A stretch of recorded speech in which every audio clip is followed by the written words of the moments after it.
En los primeros 17 versículos de Lucas 13, Jesús tiene una secuencia en su enseñanza que provoca transformación en los que escuchen y la crean. En primer lugar, habla de que todos necesitamos arrepentimiento. Una vez que somos parte de su propiedad, necesita que crezcamos en una relación sana con nuestro Señor y Salvador. O mejor dicho, necesitamos nosotros crecer para que a su tiempo podamos dar fruto o frutos. Y uno de los frutos que Jesús nos enseña a utilizar es hacer bien a los que lo necesiten, de acuerdo a la dirección que recibamos del Espíritu Santo por medio de la palabra de Dios. Oremos. Padre, qué preciosa es la enseñanza tuya, porque tú no solo muestras la primera parte del proceso de enseñanza-aprendizaje, tú tienes incluida ya la parte del aprendizaje cuando enseñas.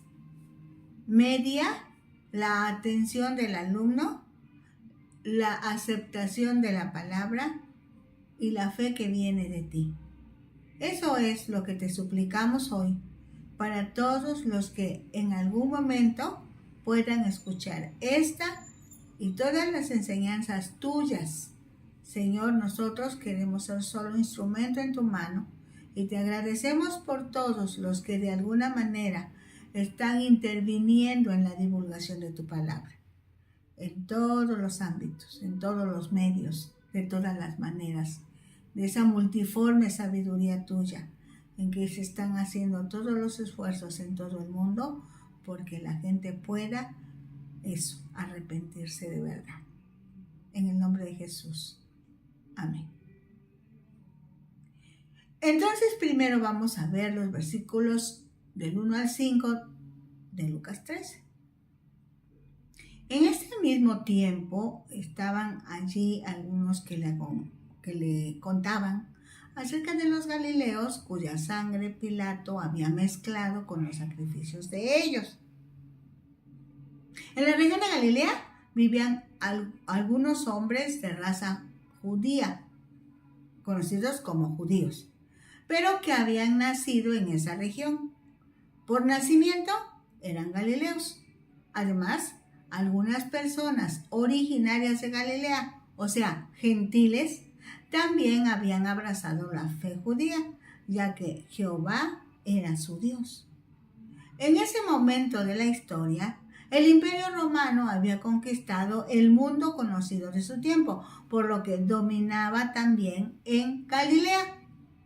Los judíos, estamos hablando de la gente de raza judía, nacidos u originarios de Galilea, eran conocidos como judíos galileos. Estas personas eran doblemente rebeldes a Roma, pues como judíos tenían una historia y aspiraciones de dominio desde la época de David, el gran rey de Israel.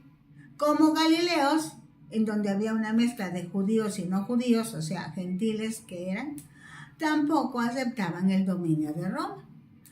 Según la comunicación oral, parece ser que en un momento de adoración, en el momento que hacían sacrificios, también como resultado de un desorden social, Pilato apresó y mandó ejecutar a un grupo de galileos. La expresión había mezclado la sangre de los galileos con los sacrificios de ellos es una forma figurada de decir que los actos se llevaron a cabo al mismo tiempo. El versículo 2 de Lucas 13 dice: respondiendo Jesús les dijo: ¿pensáis que estos galileos, porque padecieron tales cosas, eran más pecadores que todos los galileos? Jesús hace mención de una forma de pensar muy humana y que se ha hecho en todos los tiempos. Esto es, la comparación y jerarquización de conductas. Pero Jesús, de forma tácita, de manera oculta, les hace saber que los pecados son pecados. Cuando alguien peca, entra al grupo de los pecadores, sabiendo que el pecado separa de Dios. Que no importa quién lo haga, cuándo lo haga, cómo lo haga, de qué tamaño según los humanos. El pecado aparta, separa de Dios. Y dice el versículo 3 de Lucas 13, os digo, no, antes si no os arrepentís, todos pereceréis igualmente. Jesús enfatiza en que todos y todas reconozcan y reconozcamos las faltas y se arrepientan y nos arrepintamos. De lo contrario, las consecuencias serán fatales. Dice el versículo 4 de Lucas 13, aquellos 18 sobre los cuales cayó la torre en Siloé y los mató. ¿Pensáis que eran más culpables que todos los hombres que habitan en Jerusalén? Aquí Jesús menciona otro incidente desconocido. La torre de Siloé, que fue construida dentro de la sección sudeste del muro de Jerusalén, que al desplomarse provocó un accidente mortal para varias personas. Dice el versículo 5 de Lucas 13, os digo, no, antes si no os arrepentís, todos pereceréis igualmente. Cuando en la Biblia se encuentra la repetición de una palabra, de un pensamiento, es que esto es muy importante para Dios.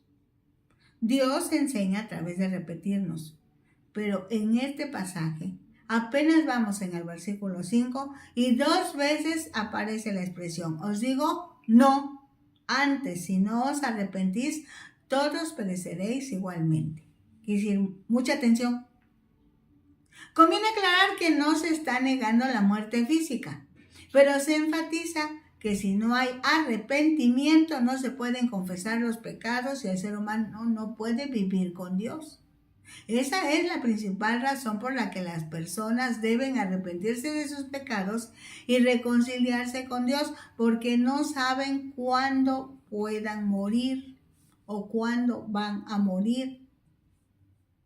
Arrepentimiento es un cambio de corazón y de forma de pensar que implica apartarse del pecado y buscar el perdón de Dios. Es un medio para liberarse de los pecados y recibir el perdón de Dios. En hebreo, significa que al darse cuenta de que va por un camino equivocado, la persona regresa, en este caso, regresa a Dios. En griego significa cambiar de opinión, al estar convencida que su opinión no era la correcta. Es en ese sentido que Jesús dijo, arrepentíos y creed al Evangelio. O sea, cambien su manera de pensar y acepten esta nueva noticia que ahora yo traigo. Otra forma de explicarlo es, arrepentimiento es experimentar cambios desde dentro, desde el corazón, para tener una apreciación clara de Dios, de uno mismo y del mundo. Implica apartarse de pecado y volverse a Dios confesando pecados en busca del perdón. Así que se trata de un cambio de mente, un cambio de actitud, un cambio de rumbo y estilo de vida. Cambio de mente, yo pensaba que robar no era tan malo, muchos roban, o decir mentiras no era tan malo, pero ahora el Espíritu Santo viene y me dice, eso se llama pecado, eso te aparta de Dios, es necesario primero que cambies de manera de pensar y que vengas a Dios y que tengas el valor suficiente para confesarlo. Eso cambia mi manera de pensar. Un cambio de actitud, bueno, pues ahora sí sé que ya robar o mentir no está de acuerdo a la voluntad de Dios, dejo de hacerlo. Un cambio de actitud. Un cambio de rumbo. Ahora en lugar de ir a buscar a dónde robar o a quién engañar, busco trabajo, busco un trabajo honrado, busco otra forma y cambia mi estilo de vida. Entonces, se trata de un cambio de mente, de un cambio de actitud, de un cambio de rumbo y estilo de vida. Veamos, el arrepentimiento requiere fe en Dios, fe en Jesucristo y fe en la obra del Espíritu Santo, porque es el Espíritu Santo el que convence de pecado. Cada persona, el arrepentimiento requiere que cada persona entienda qué es el pecado y sienta verdadero pesar por haber pecado. Pues el pecado es contra Dios y nos separa de Dios.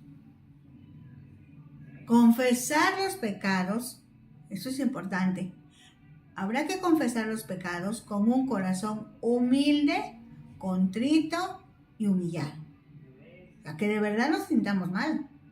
Que de verdad vengamos a Dios humildemente, humillados, entristecidos.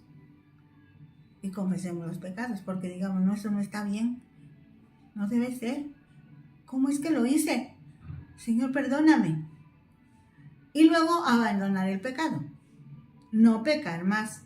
Y si por alguna razón llegara a pecar nuevamente, iniciar el proceso y confesar nuevamente. Y por fin, el arrepentimiento implica la restitución. En la medida que sea posible, reponer. Por ejemplo, si yo le robé a alguien, puedo decir, bueno, con toda la pena, mira, hace tiempo yo hacía estas cosas, ahora pues ya junté el dinero, ya te compré lo que te había robado y lo destruí, yo te mentí, así no era, restituyo, trato de restituir, pero habrá veces en que no se puede hacer la restitución, porque lo realizado fue si alguien le quitó la vida a otro, si alguien, no sé, ya no se puede reponer, bueno, en la medida que sea posible, restituir. Todo eso implica el arrepentimiento. También es importante considerar que cuando un cristiano enfrenta dificultades más allá de lo que es normal, no significa que sea más pecador que otros. Los problemas no siempre vienen porque una persona peque. Además, en otro pasaje el Señor Jesús dijo, en el mundo tendréis aflicción, pero les animó a confiar en Él porque Él había logrado la victoria sobre el pecado y el poder del mal. Además, cuando las aflicciones vienen sobre otra persona, no implica que seas superior a la persona que sufre. Bien puede Dios permitir esta experiencia para que los que sufren y los que no sufren disfruten de una buena comunión con Dios. Si estamos viendo que nuestros hermanos, algún hermano nuestro está pasando por situaciones bien difíciles, intercedamos por él, pero también intercedamos por nosotros. Puede ser que nosotros estemos, como decimos por aquí en la tablita. Así que Dios tiene planes. Y lo que más busca Dios para nosotros es que disfrutemos de una buena comunión con Él. A través de la Biblia, de la lectura y estudio de la Biblia, a través de la oración individual o conjunta, a través de la alabanza individual o con nuestros hermanos, a través de la coinonía, a través de hacer bien. Es disfrutar la presencia de Dios. Dice ahora, de los versículos 6 en adelante, una situación que Jesús presenta como ejemplo. Dice Lucas 13:6. Dijo también esta parábola. Tenía un hombre una higuera plantada en su viña y vino a buscar fruto en ella y no lo halló. Para Jesús, en el tiempo de su ministerio aquí en la tierra, se puede afirmar que la higuera de la que está hablando es Israel. Jesús había trabajado con el pueblo de Israel más de 3 años y justo era esperar cambios en la vida de este pueblo, pero no los halló. Dice el versículo 7 de Lucas 13, y dijo al viñador, he aquí, hace 3 años que vengo a buscar fruto en esta higuera y no lo hallo. Córtala. ¿Para qué inutiliza también la tierra? El dueño tiene todo el derecho de cortar el árbol, porque cuidó la planta. Esperaba algún fruto. Sin embargo, el árbol no tuvo fruto. El árbol que se describe en el relato tenía la apariencia de ser un árbol fructífero, pero no había fruto. La sentencia fue para enseñar a sus discípulos en cuanto a la hipocresía y también los líderes religiosos corruptos de los judíos. Esta corrupción era el resultado de la falta de fe en Jesús. O sea, no creían que Jesús fuera el Mesías, no creían en Jesús como el Salvador del mundo. Ellos tenían otros conceptos muy diferentes. Dice el versículo 8 de Lucas 13. Él entonces respondiendo le dijo: Señor, déjala todavía este año, hasta que yo cabe alrededor de ella y la abone. El viñador para algunos estudiosos es el Espíritu Santo, quien convence al mundo de pecado, de justicia y de juicio. Por ello intercede delante del dueño, delante de Dios Padre, para que le dé otra oportunidad a la higuera. Una de las funciones del Espíritu Santo es interceder por nosotros, delante del Padre y delante del Hijo. Por eso es tan importante que nosotros aceptemos la participación del Espíritu Santo en nuestras vidas. Dice Lucas 13:9, y si diere fruto, bien, y si no, la cortarás después. Dios da oportunidades para arrepentirse y dar fruto, pero al final los que no den fruto, pues serán cortados. La higuera también puede usarse como símbolo de la vida espiritual. Jesús espera que su pueblo esté atento y dé fruto en abundancia. Para ello es necesario que la relación con Él se fortalezca.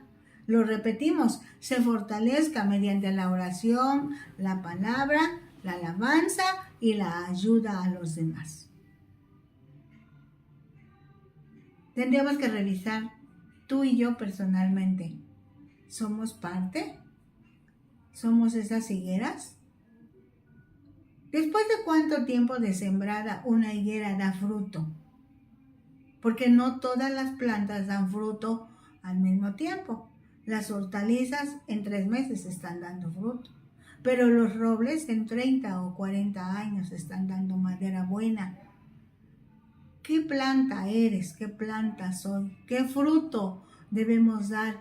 ¿Qué tiempo debemos ocupar cuando venga el dueño y nos revise qué vamos a ofrecer? Vamos ahora con los siguientes versículos. Empezamos en Lucas 13:10. Enseñaba Jesús en una sinagoga en el día de reposo. Jesús enseñaba. La palabra que se traduce como enseñaba del griego quiere decir en una aplicación amplia, enseñar, instruir, aprender. En otras palabras, cuando Jesús enseñaba, no solo mostraba los conocimientos o los datos para que los alumnos los tuvieran a la vista.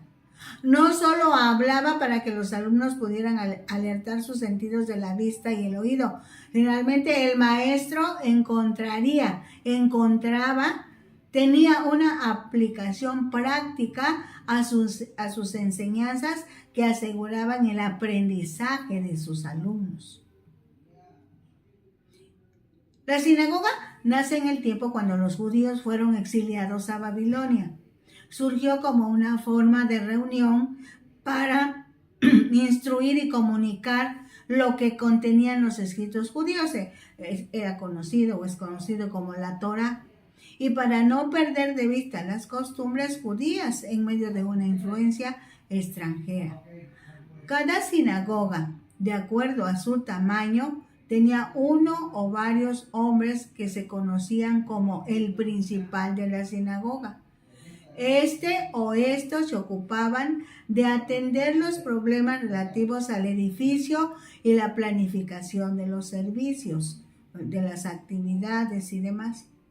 Sinagoga es un término derivado del griego y significa lugar de reunión, y así se entiende al leer los escritos del Evangelio. Jesús acudía a la sinagoga porque era judío y de esa manera se relacionaba con el judaísmo que se practicaba en el periodo romano. Cuando Jesús estaba en la sinagoga y si le permitían, leía las escrituras. En base a ellas enseñaba y sanaba. ¿Cuáles escrituras? Pues los profetas, los salmos, el Pentateuco, lo que conocemos ahora como el Antiguo Testamento. Dice Lucas 13:11, y había allí una mujer que desde hacía 18 años tenía espíritu de enfermedad y andaba encorvada y en ninguna manera se podía enderezar. En los tiempos de Jesús, en la sociedad judía, la mujer estaba destinada al hogar, dedicada a la familia, al marido que realmente era su dueño, a los hijos. La mujer estaba presente pero oculta, sin voz. Su opinión no contaba. No podían saludar en público a un varón. No debía aprender la Torá, el equivalente a las enseñanzas de Moisés, los salmos y los profetas, los escritos judíos.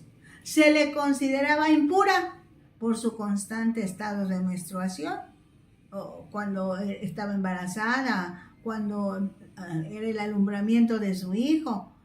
Siempre que tenía algo que ver con sangre, ella estaba impura. Cuando Jesús en un día determinado ingresa a una sinagoga, Lucas explica que entre la concurrencia había una mujer.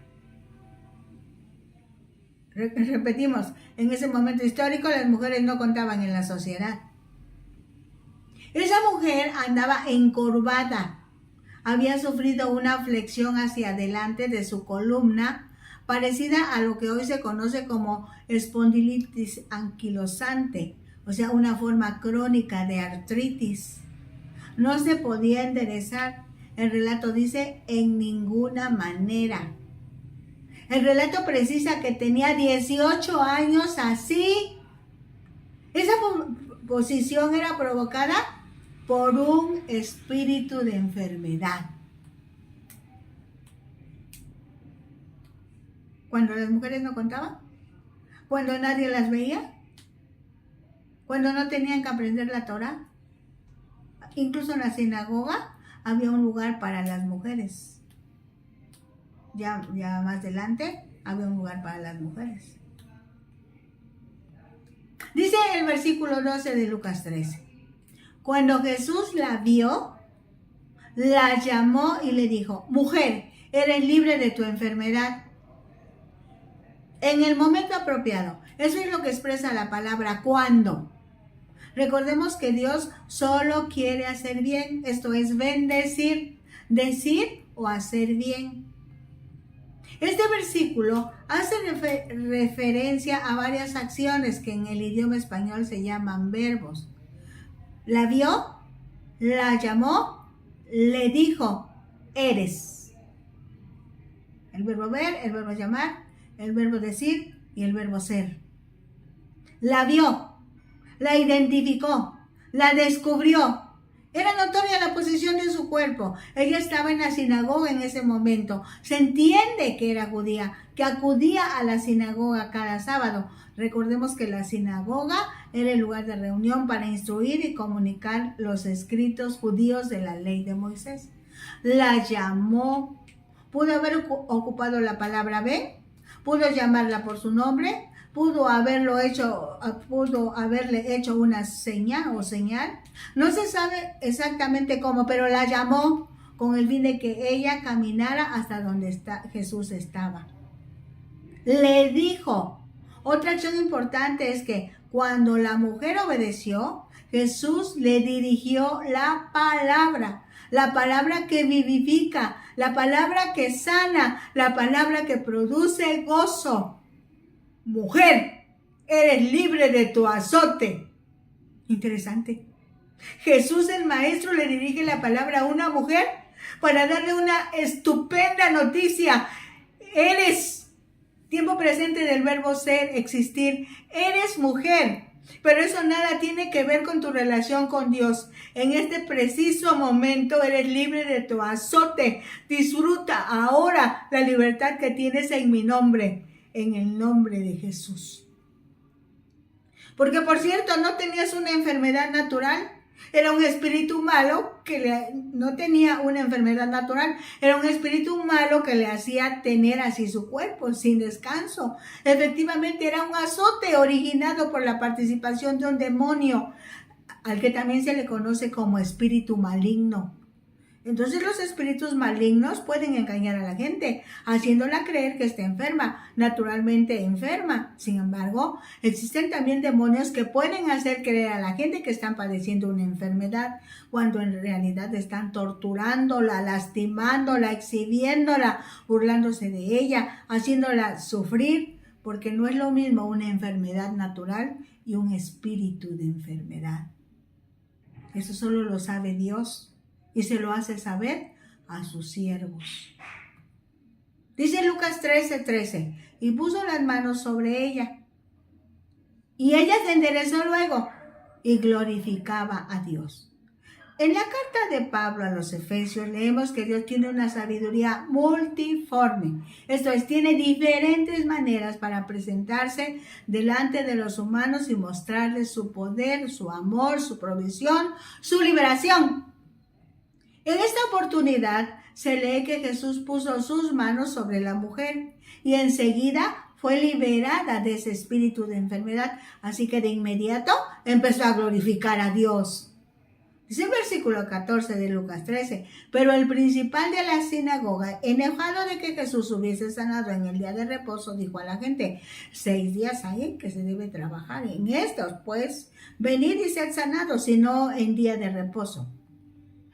El administrador de la sinagoga no pudo decirle nada a Jesús. Sin embargo, su enojo se originó porque hubiera sido libre esta mujer en sábado. ¿Se fijan? No porque hubiera sido libre la mujer, sino porque fue libre en sábado, en día de reposo. Veamos, le daba más importancia al día que a la acción que se había llevado a cabo en ese día. Por eso se afirma que los judíos, sobre todo las autoridades religiosas de los judíos, le habían dado más importancia a que nadie hiciera algún trabajo en día de reposo que hacer bien a una persona. Dice el versículo 15 de Lucas 3. Entonces el Señor le respondió y dijo, hipócrita, cada uno de vosotros no desata en el día de reposo su buey o su asno del pesebre y lo lleva a beber. A la reacción del principal de la sinagoga, porque Jesús había liberado de su azote a una mujer judía, Jesús califica de hipocresía. Adjetivo muy apropiado. Pues los hipócritas dicen una cosa, pero realmente piensan y actúan de manera diferente. Jesús le aclara y le dice, si con los animales tú tienes consideración y realizas tareas para que tus animales estén bien atendidos, bien cuidados por ti, y a esta hija de Abraham, dice el versículo 16, que Satanás había atado 18 años, ¿no se le debía desatar de esta ligadura en el día de reposo? Los judíos de este tiempo respetaban el nombre de Abraham, a quien conocían como padre de la nación judía. Por eso Jesús apela al nombre de Abraham, colocando a la mujer como una de sus hijas, como su descendencia, puntualizando que tenía 18 años de estar atada por un demonio que le deformó su espalda. Para ese momento ya se había encorvado totalmente. Jesús consideró que si precisamente el día de reposo era para estar en comunión con Dios, compartiendo la alabanza, adoración y reflexión sobre los rollos, el hecho de que se pudiera ser libre de una ligadura que oprimía a una mujer era doble motivo de adoración. Por eso su extrañeza. Una mujer atada por la artritis o cualquier otra enfermedad de los huesos no debe estar más atada por las leyes del sábado. El reino de Dios honra al individuo y realza nuestra dignidad. Al decir él estas cosas, dice el versículo 17, se avergonzaban todos sus adversarios, pero todo el pueblo se regocijaba por todas las cosas gloriosas hechas por Israel. La liberación de la esclavitud es el tema clave de esta historia. Jesús es el liberador que nos permite mantenernos erguidos, liberándonos de aquello que inclina nuestra cabeza de modo que solo vemos la tierra frente a nosotros. El líder de la sinagoga tiene miedo de enfrentarse a Jesús. En cambio, reprende a la multitud por buscar una cura en sábado. ¿Algo te dice Dios a ti? ¿Algo me dice Dios a mí? Tomemos lección y cambiemos. Eso es arrepentimiento. Dios te bendiga.